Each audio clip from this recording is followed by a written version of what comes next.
ہمارے معاشرے کا سب سے بڑا المیہ یہ بھی ہے، اس میں کوئی شک نہیں کہ ہمارے معاشرے میں عورتوں کے اوپر ظلم ہوتا ہے، لیکن جہاں پر عورتوں کے اوپر ظلم ہوتا ہے، عورتوں کے ساتھ ساتھ مرد بھی ظلم کا شکار بنتے ہیں، اور مرد کو ایسے ماحول میں ہم اس کی اپبرنگنگ کرتے ہیں کہ مرد کو بچپن سے یہ سکھایا جاتا ہے تم مرد ہو، تم رو نہیں سکتے، تم کمزور نہیں بن سکتے، تم شکایت نہیں کر سکتے۔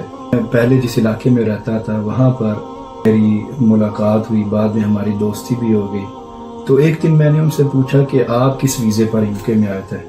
تو انہوں نے مجھے بتایا کہ میری شادی ہوئی تھی میرے ماموں کے گھر میں UK میں۔ تو جب UK میں میرے ماموں کے گھر میری شادی ہو گئی اور کوئی ایسی بات بھی نہیں تھی جو بعد میں کوئی ایشو بنتی، شادی کے بعد میرا ویزا لگ گیا، میں UK میں آ گیا۔ تو کہتا ہے کہ UK میں آنے کے بعد مجھے یوں لگا کہ میں کسی ایجنٹ کے ہاتھ میں آ گیا۔ کہتا ہے کہ جب میں یہاں پر UK میں پہنچا تو میں تو اپنی بیوی کے پاس آیا تھا اپنی زندگی گزارنے کے لیے، اپنے ماموں کے گھر میں آیا تھا، تو ایئرپورٹ سے لے کر گھر آنے تک مجھے محسوس ہو گیا تھا کہ شاید میں اپنے ماموں کے گھر نہیں، اب میں ظالموں کے گھر آ گیا۔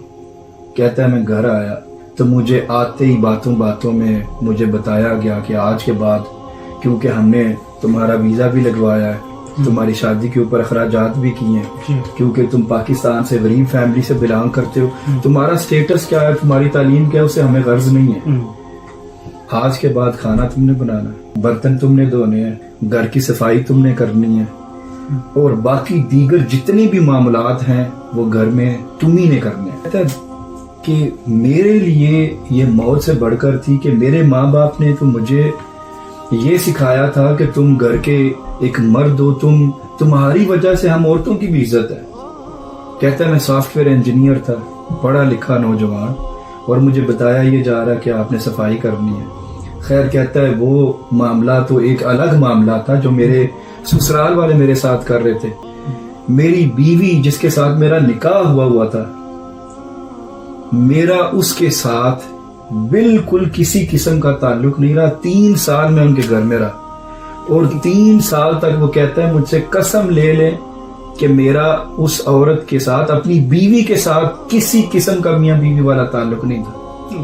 میں جاب کرتا تھا، جتنے پیسے میرے ہاتھ میں آتے تھے سارے میں بیوی کو لا کے دیتا تھا، تو اس میں سے وہ 5 پاؤنڈ نکال کے بھکاریوں کی طرح مجھے ایسے پھینکتی تھی کہ تم فون کارڈ لے لینا، اپنے ماں باپ کو فون کر لینا۔ گھر کے کام کاج بھی میں نے کرنے، برتن بھی میں نے دھونے، اور میرا بیوی کے ساتھ کوئی تعلق نہیں ہے۔ اور میں نے بڑی دفعہ سوچا کہ میں پاکستان چلا جاؤں، میں کیوں رہوں ادھر جب میری بیوی میری نہیں ہے۔ تو پھر غریب بہن بھائی، غریب ماں باپ کی مجھے سوچ میرے ذہن میں آتی تھی، جس کی وجہ سے میں وہ قدم بھی نہیں اٹھا سکتا تھا۔